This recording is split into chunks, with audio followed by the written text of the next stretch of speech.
3 Raw TV. It's cold as fuck here in Virginia. After coming back from LA, that cold really fucking hits you when you get back.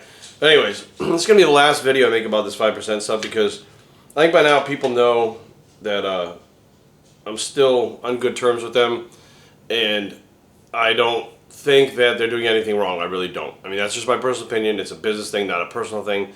That being said, there's brought up some speculation as to whether or not, and I think Mack Truck was the one that first said, you know, his meaning of family is if one eats, we all eat. And I really think that his whole thing behind that is money.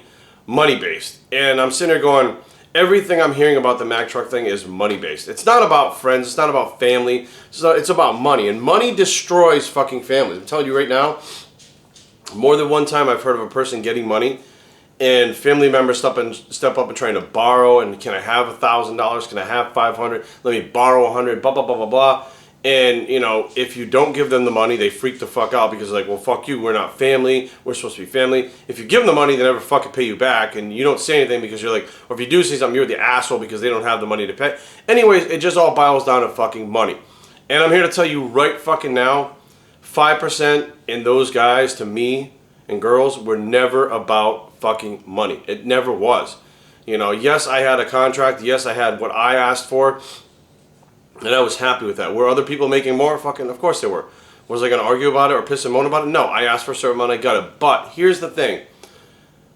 The 5% crew itself, what I see in family, what family means to me, okay?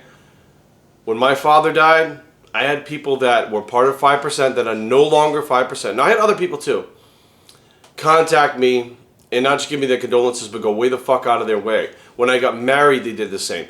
When, you know, anything, just out of the blue, I'll have people like Darren from Old School Iron, Steve Cart, Angel, Viking. I mean, these are guys that were all part of that original 5%, the original 5%, that none of us are part of 5% anymore. Steve lives in fucking the UK, for Christ's sakes, you know what I mean? Darren and Angel and Viking all live out on the West Coast in California.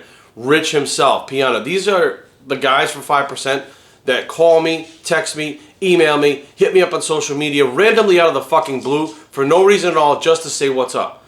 They're the first ones to congratulate me on my fucking triumphs. They're the first ones to fucking tell me they're sorry when something bad happens. They're constantly in the mix, and the only reason I even know these guys are through 5%.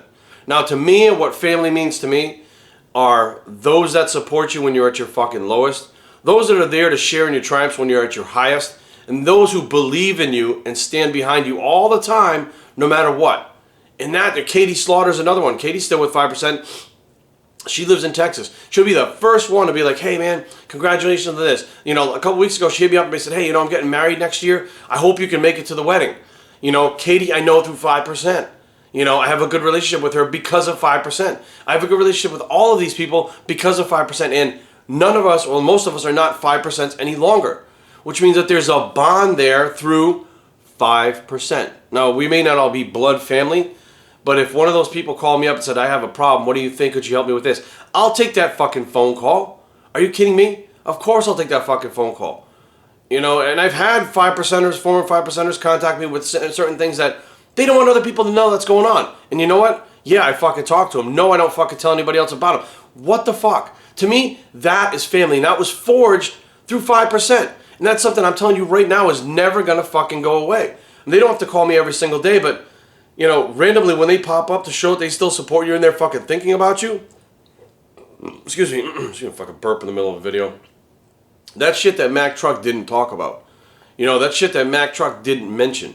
Let's face facts. Not everybody is going to get along with everybody, but if money was the only issue that Mack Truck had with the thing, what did he gain? Did he gain a brotherhood? Did he gain a bunch of family members? Do the people really give a shit about him? Does he really give a shit about the people? I mean, does Mack Truck really give a shit about the other people in 5%? If not, then they probably don't care about him. In that case, no, it's not family. In that case, what is it? You know, when he got into this thing, it sounds to me like he got into it with Rich. He didn't even really know Rich. So it's not like they were family. You know what I mean? Like, Rich was putting together a fucking team for a business. Okay? And when that team got together, some of us, not all of us, formed a bond that became like a family bond. You know, a 5% family. I got that fucking 5% on my arm. I got a marking on my arm for the rest of my life. I don't know if Mack Truck has one or not. You know, Vikings got one on him. Angel's got one on him. You know, like fucking Katie's got one on her. You know, to me, when you're sitting there tattooing your body over something you believe in so strongly, and the people you're around so strongly, that to me is more family than saying, well, you didn't give me money when you had it. Money fucking destroys people left and right. Money destroys fucking families. Money destroys a lot of things to those who let it. You know, I think that most of us that got involved in 5% weren't looking for a money thing. We were looking to fit in with other people like ourselves.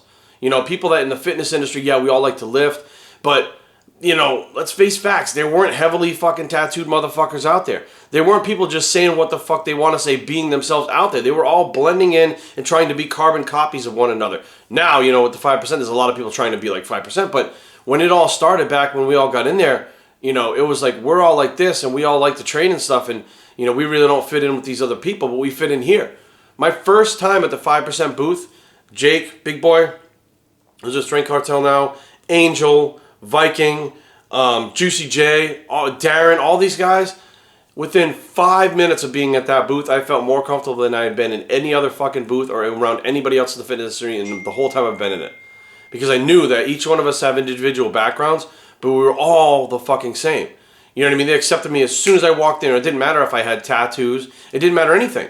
You know, like Viking had tattoos on his face. Like the other people in the other companies didn't have that. It was just one of those things where you are who you are and you fucking fit in. I don't think Juicy J even has tattoos. So you could not have tattoos. You could have tattoos. You could be a little bit on the heavier side. You could be small and ripped. It didn't fucking matter.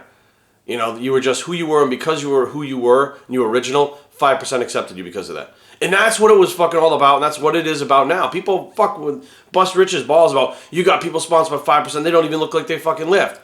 Well, what the fuck? Are they themselves? Are they their originals? Are they fucking being themselves? That's what 5% is. You don't have to lift to be a 5%er. You could fucking be the type of person that's out there running a fucking Fortune 500 company that looks like complete shit. Guess what? You're a 5%er. And I think a lot of this shit got lost in the translation, and people are making it into something it's not, and people are missing the fact of what it really is. So my 2 cents for the final word, I guess this is the final word on the 5% thing, is 5% is not a fucking fad. 5% is not about fucking making money. I mean, yeah, you got to make money, and it's about being business savvy if that's who you are. If that's not who you are, 5% is about being who the fuck you are, not caring about what society says about you. Whether you're a fucking have tattoos on your face, whether you're a fucking power lifter, whether you're a fucking MMA fighter, doesn't fucking matter. Whoever the fuck you are is who you are, and you should be proud of who you are. And that's what 5% is about. So, guys, turning this whole thing into one eats, we all eat thing kind of threw me off because it was never like that about shit like that for me, and I think these other guys either. And if you think that it was just a ploy to fucking make a business, I got fucking people that have my back that are my friends that I never would have had without 5%.